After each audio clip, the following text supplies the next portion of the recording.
अस्सलामुअलैकुम क्लास। आज तो हमारा टॉपिक है स्किन। ठीक है, स्किन क्या होती है? मेरी बॉडी का एक लार्जेस्ट ऑर्गन है कि नहीं है।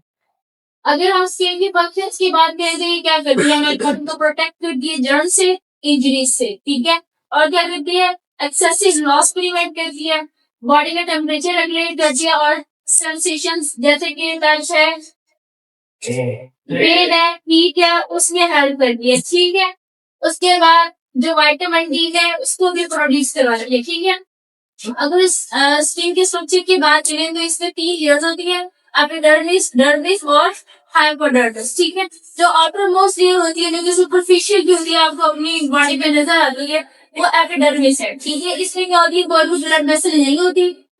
कभी आपको ब्लड वेसल नजर आई है? और ये किससे मिलके बनी होती है? एपिथेलियल टिश्यू से मिलके बनी हुई होती है, और प्रोटेक्ट करती है जर्म से और वाटर लॉस से। ठीक है, अब एपिडर्मिस जो लेयर है उसके सेल्स है, किन सेल से वो मिलके बनेगी? उसमें सबसे पहले आता है मेलानोसाइट्स, उसके बाद आते हैं केराटिनोसाइट्स, उसके बाद लैंगरहैंस सेल्स और मार्केल सेल्स। ठीक है, अब एपिडर्मिस की लेयर्स हैं हमारे पास। सबसे पहले कौन सी है? Stratum bacillus. ठीक है, ये क्या करती है? सबसे डीप लेयर है ये क्या करती है? स्किन क्या करती है? स्किन सेल्स, सॉरी ये सेल्स लिखे हैं। ठीक है, स्किन सेल्स जो है वो प्रोड्यूस करती है। ठीक है, और इसमें क्या आते हैं? मेलानोसाइट्स, जो कि हमने अभी पढ़े हैं सेल्स हैं, वो वाले सेल्स इसमें आते हैं स्ट्रेटम बेसिलस में। ठीक है, फिर सेकंड लेयर आती है स्ट्रेटम स्पाइनोसम। ठीक है, इसमें क्या होता है कि जो सेल्स होते हैं वो मरना शुरू कर देते हैं, डाई हो जाते हैं। ठीक है, और इसमें क्या बनती है? Keratin formation. केराटिन एक प्रोटीन है जो कि आपके हेयर्स में भी होती है। ठीक है, वो बनना स्टार्ट हो जाती है। ठीक है, फिर थर्ड लेयर है स्ट्रेटम लूसिडो। ठीक है, इसमें क्या होता है कि हमारी जो हार्ट थिक स्किन है वहां पे प्रेजेंट होती है, जैसे कि हमारी पाम है, पाम का जो सोल है ये हार्ड स्किन है, थोड़ी सी यहाँ पे प्रेजेंट करके। ठीक है, फिर फोर आती है स्ट्रेटम कॉर्नियम, ये सबसे आउटर मोस्ट लेयर होती है। ठीक है, इसमें जो हमने ये पढ़े हैं केराटिन और साइट्स पढ़े हैं, ये यहाँ पे डेड सेल्स हो जाते हैं। ठीक है, और क्या करती है? वाटर सेल्स से प्रिवेंट करती है। ठीक है, और बॉडी को प्रोटेक्ट भी करती है। सेकंड हमारे पास जो लेयर आती है वो डर्मिस है, जो कि बिल्कुल एपिडर्मिस के नीचे होती है। ठीक है, एक डीप लेयर है। सुपरफिशियल लेयर वो लेयर जो कि नजर आती है बाहर वाली होती है, और उसके नीचे वो लेयर होती है डर्मिस, जो कि हमें नजर नहीं आती। ठीक है, अब इसमें भी 2 लेयर्स हैं, पैपिलरी लेयर है और रेटिकुलर लेयर है। पैपिलरी लेयर जो है वो लेयर का अपर थिंग बनाती है। ठीक है, उसके अलावा इसमें क्या आते हैं? या ब्लड आते हैं और टच रिसेप्टर्स आते हैं। ठीक है, उसके बाद रेटिकुलर लेयर है, ये थिक डीप लेयर है, और इसमें कोलेजन और इलास्टिक फाइबर्स होते हैं वो ज्यादा पाए जाते हैं। ठीक है, और ये क्या करती है? स्किन को स्ट्रेंथ भी प्रोवाइड करती है। फिर हमारे पास थर्ड लेयर आ गई है हाइपोडर्मिस। हाइपोडर्मिस में क्या होता है? बेसिकली फैट टिश्यूज होते हैं। ठीक है, एनर्जी को स्टोर करती है और बॉडी को वार्म रखती है। ठीक है, और क्या करती है? नेक्स्ट हम फंक्शन देखते हैं इसके स्किन के जो फंक्शन है। सबसे पहले हीट रेगुलेशन है। हीट रेगुलेशन में क्या होता है?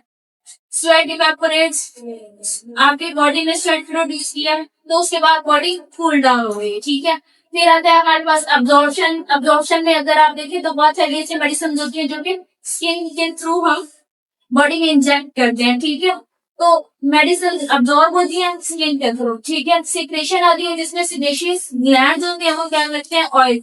आपको पता है कि किसी की स्किन ऑयली होती है, बहुत ज्यादा ऑयली, किसी की ड्राई होती है, तो वो जो ऑयल प्रोड्यूस होता है वो सिनेशियस ग्लैंड प्रोड्यूस करते हैं। फिर प्रोटेक्शन प्रोवाइड करती है एक्सक्रीशन। एक्सक्रीशन में क्या है कि जो स्वेट है वो वाटर, सॉल्ट और जो यूरिया है इसको रिमूव कर देता है। ठीक है, फिर आती है सेंसेशन। सेंसेशन में क्या है कि स्किन के रिसेप्टर्स हैं जो कि क्या डिटेक्ट करते हैं? टच, पेन, हीट, कोल्ड या प्रेशर। ठीक है, रिसेप्टर्स यही तो है ना, सेंसिटिव रिसेप्टर्स। फिर विटामिन डी प्रोडक्शन है, उसमें क्या होता है कि सनलाइट के अंदर की थ्रेशोल्ड को कन्वर्ट कर देती है इसमें विटामिन डी है। ठीक है, उसके बाद में इम्यूनिटी है। इम्यूनिटी में जो लैंगरहैंस सेल्स हमने यहाँ पे पढ़े हैं, डब्ल्यूबीसी के जो सेल्स हैं वो क्या करते हैं? हार्मफुल अगर कोई ऑर्गेनिज्म आता है उसको डिस्ट्रॉय कर देते हैं। ठीक है, उसके बाद क्या आता है? हमारे पास सोशल फंक्शन आता है, उसमें स्किन का जो कलर है, स्मेल है। ठीक है, फेशियल एक्सप्रेशन आते हैं, ये आपको हेल्प करते हैं कम्युनिकेशन में। ठीक है, उसके बाद होमियोस्टेसिस की बात करते हैं। होमियोस्टेसिस क्या होता है? हमें स्ट्रेसेस क्या होते हैं? Basically maintaining constant internal body environment. Body का जो इंटरनल इन्वायरमेंट है, एक इंटरनल इन्वायरमेंट है। जैसे गर्मी है तो हमारी बॉडी की जो इंटरनल इन्वायरमेंट होता है वो बाहर के जो इन्वायरमेंट होता है उसके बॉडी इसको उसको मेंटेन कर लेती है, ठीक है। सर्दी आती है हमारी बॉडी का जो इंटरनल इन्वायरमेंट है वो उसके अकॉर्डिंग मेंटेन हो जाता है। गर्मी आती है उसके अकॉर्डिंग मेंटेन हो जाता है, ठीक है। तो उसको कहते हैं होम्योस्टेसिस। नॉर्मल जो आपका ये है टेम्परेचर, ये कितना है? 37 डिग्री बॉडी टेम्परेचर जो है 37 डिग्री है, ठीक है। अब क्या होती है, हीट प्रोड्यूस होती है बॉडी से। कैसे होती है? मेटाबॉलिज्म के थ्रू होती है, एक्सरसाइज के थ्रू। आप एक्सरसाइज करते हैं तो हीट प्रोड्यूस होती है, शिवरिंग, बहुत ज्यादा कांपते हैं तो भी हीट प्रोड्यूस होती है। मेटाबॉलिज्म आपकी बॉडी में इंक्रीज हो रही है या मसल एक्टिविटी, ठीक है। उसके बाद हीट लॉस क्या होती है कि जब हमारी बॉडी से हीट जो लॉस हो जाती है उसमें हमने 4 मेथड्स हैं, इवेपोरेशन, रेडिएशन, कंडक्शन और कन्वेक्शन। ये बड़े हुए मैट्रिक में इसके थ्रू बॉडी से हीट जो है वो लॉस होती है, ठीक है।